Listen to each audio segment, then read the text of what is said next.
Okay, hello and welcome to the video. My name is Wade Daniel Smith. And in this video, I'm going to talk about the fact that the story of Jesus sparing the adulteress, which is, I think, in John's gospel, uh, is one of the most harmful falsehoods in the entire New Testament. Uh, First of all, the story did not exist in the original manuscripts and was not written until about 400 years after the fact. And we're not exactly sure where it came from, other than the fact that it did not exist in the Bible until about 400 years after the fact, and whoever wrote it could have no knowledge of this allegedly happening. All right. So it's a complete myth. It never happened, is the first problem with it. It never happened. It's a complete myth and a falsehood. The second problem with it is that women, of course, commit any form of adultery, homosexuality, bestiality, whatever they want to do, and then they cite Jesus sparing the adulteress as an excuse to get away with it. All right. And I tell the women that even in the story, Jesus told the woman to go and sin no more. He did not simply tell her that she was free to go. He said, go and sin no more. And then the women are hard headed and go and sin some more. All right. But because that's what women are. They're disobedient to God and they're disobedient to men. All right. That's why the serpent deceived a woman first, because women are easier to deceive and they're bigger liars than men. All right. Um, but anyway, the story of Jesus sparing the adulteress is not in the original copy of John's gospel. It was not added until around 400 years after the fact, and it's a complete fable that never happened. In the story, by the way, the rulers of Israel were going to stone the woman correctly according to the law of Moses, and then Jesus broke the law and interfered with an ongoing trial and demanded that the woman be spared or that the men cast stones at one another. Which, this never happened, and there's no record outside the Bible of it ever happening. That's why I'm telling you it's a complete fable and a myth. It never happened.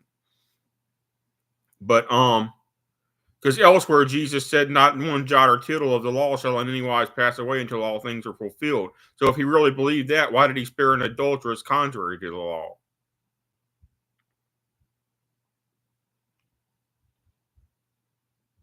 Do you understand? And the other problem with the story is, where is the man? They never brought the man on trial before Jesus either. All right, so that's the other problem with the story is they bring a woman because a woman looks soft and vulnerable, and in reality, evil women are in fact evil to the core. They will poison you to death with poison. They'll poison all 10 of your children. If you got 10 children, they'll poison your 10 children and poison you. Evil women are evil, in fact, evil to their core. They will beat you to death with a baseball bat. They've had cases of psychopathic women murdering their husbands 3 or 4 times in a row, and the police not believing the next one until it was almost too late. Because it's a woman, and she looks soft and vulnerable and so cute and so sexy and whatnot, and she's a freaking flesh and blood devil.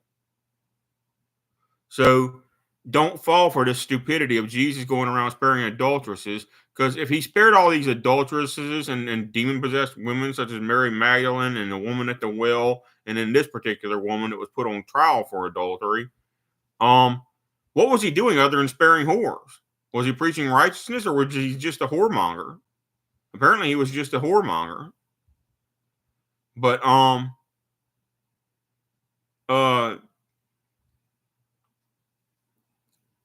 there's a problem with these stories is people take this to be that you're saved in your sin. No. The prophet said, come out from among them and be ye holy, for I am holy. Thus saith the Lord. You're not saved in your sin. You're saved from your sin. You are supposed to repent of your sin to begin with. First of all, you shouldn't be sinning in the first place.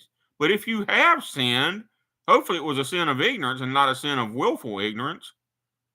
But if you have sinned, you are supposed to be rebuked by God. You're not supposed to have a God man come pat you on the back and tell you, oh, I love you just the way you are. Isn't that the biggest lie in Christianity? That come as you are, little sinner. Come as you are.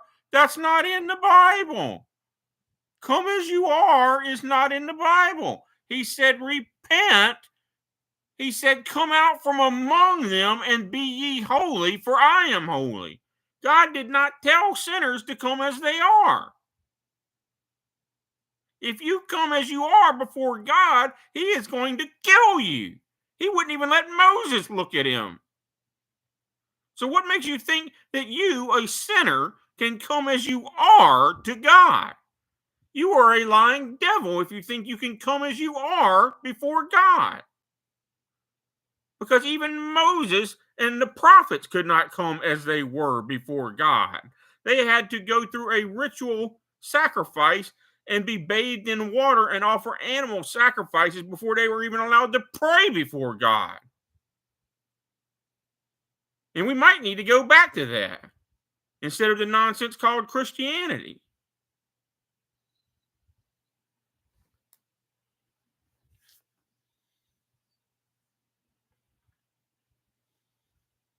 Come as you are. Isn't that a Christian song, even? Come as you are. That is not in the Bible.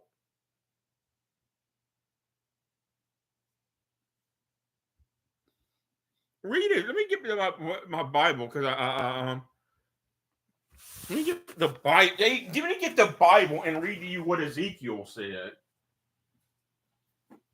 Let's turn to Ezekiel chapter 3, verse 18. Let me get to Ezekiel. Well, part of the reason why I'm having trouble getting to it is because I earlier. All right. This is God speaking to the prophet. He's warning the prophet that if you disobey me, I'm going to kill you, much less these people. All right. Ezekiel 3:18. Son of man, I have made thee a watchman. I'm starting at 17, actually. A watchman unto the house of Israel. Therefore, hear the word at my mouth, and give them warning from me. When I say unto the wicked, thou shalt surely die, and thou, the prophet, givest them not a warning, nor speakest to warn the wicked from his wicked way, to save his life, the same wicked man shall die in his iniquity, but his blood will I require at your hand. Yet if you warn the wicked, and he turn not from his wickedness, nor from his wicked way, he shall die in his iniquity, but thou hast delivered thy soul.